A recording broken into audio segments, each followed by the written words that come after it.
Hello friends, बरायबाय Bodo Job Info official YouTube channel आसा खालामो नोंथांमोना बयबो मोजां दङ दा लोगोफोर आपडेट सफैदों TRMI नि दा नोंथांमोना गोबां मिथिगौ TRMI होननानै दा बे पोस्टआव एप्लाइ खालामबा बेसेबां फरायनो नांगौ क्राइटेरिया नांगौ जों गासैबो डिटेल्सखौ नोंथांमोनजों शेयार खालामगोन लोगोसे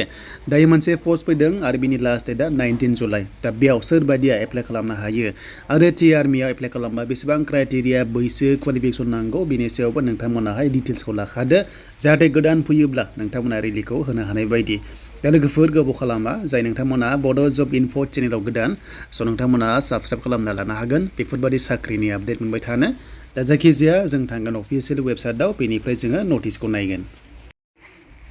दाय लोगोफोर जों फैबाय अफिसियेल वेबसाइटआव लिंकआ बेनो नोंथांमोना मोनगोन डिसक्रिप्शनाव चेक खालामबानो जाबाय एन्ड बेनिफ्राय बेयाव गोबां रोखोमनि साख्रि ओंखारो अफिसार ओंखारो बेनिफ्राय जिडि ओंखारो दा जोङो डिटेल्सखौ नायगोन जिडिआव बेसेबां फरायनो नांगौ जों बेखौबो नोंथांमोनजों शेयार खालामगोन जाहाथे गोदान स्टुडेन्टसफोरा पास जाबाय गोबांनो दाखालिसो एचएस पास जाबाय बा नोंथांमोननि 10 पास जाबाय गोबां चान्स दं नोंथांमोना नेक्स्ट लेभेलाव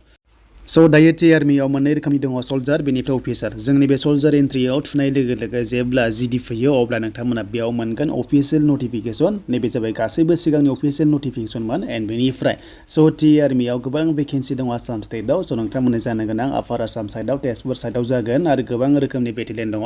स' बेयाव नोंथांमोना मोननो हागोन आरो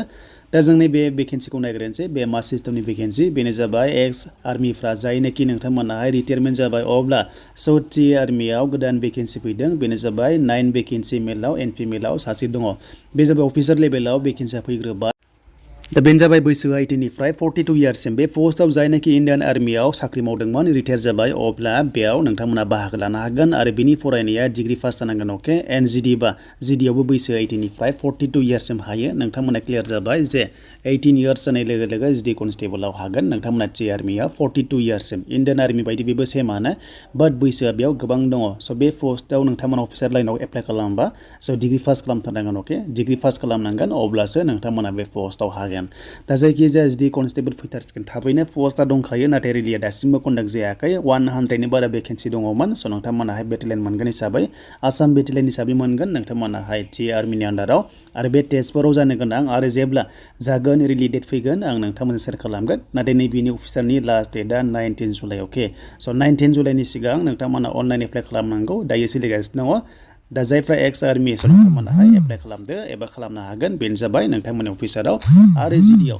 जिडिआव नोंथांमोना 18 प्लास जानाय लोगो लोगोनो एप्लाइ खालामनो हागोन 10 पास बेनिफ्राय 10 पासल'बा ओरैबायदि कन्डिसन बिनिया 45% नांगौ अके 45% आरो जुदि पार्सेन्ट गैयाबा नोंथांमोना एचएस पास जाबा जेबो पार्सेन्ट नाङा खालि एचएस पास जाबा नोंथांमोना जिडिआव डाइरेक्ट एप्लाइ खालामनो हायो स' एचएस पास जानाय लोगो लोगो डाइरेक्ट पार्सेन्ट नाङा नोंथांमोना जिडिआव एप्लाइ खालामनो हागोन 18 इयार्सनिफ्रायनो हायो 42 इयार्ससिम अके बेनिफ्राय स' रानिंआ ओरैबायदि मोजां बेनिया स' नोंथांमोना रानिंआ स्पिड जानांगोन नाथाय स' नोंथांमोना 1600 मिटार्सल' खारनांगोन बे TRMIनि आन्डाराव अके स' 1600 मिटार्सल' खारनांगोन 5 मिनिट 30 सेकेन्डआव एबा 40 सेकेन्डआव स' नोंथांमोना क्वालिफाइड जाथारनांगोन क्वालिफाइड जाखांनानै मेडिकेल टेस्ट जागोन बेनिफ्राय एग्जाम लागोन दान मोनसेनि गेजेरावनो नोंथांमोननि साख्रि जायो TRMI आव स' जेब्ला आपडेट फैगोन आं नोंथांमोननि लेटेस्ट आपडेटखौ लाबावगोन बेनो जाबाय TRMIनि सायाव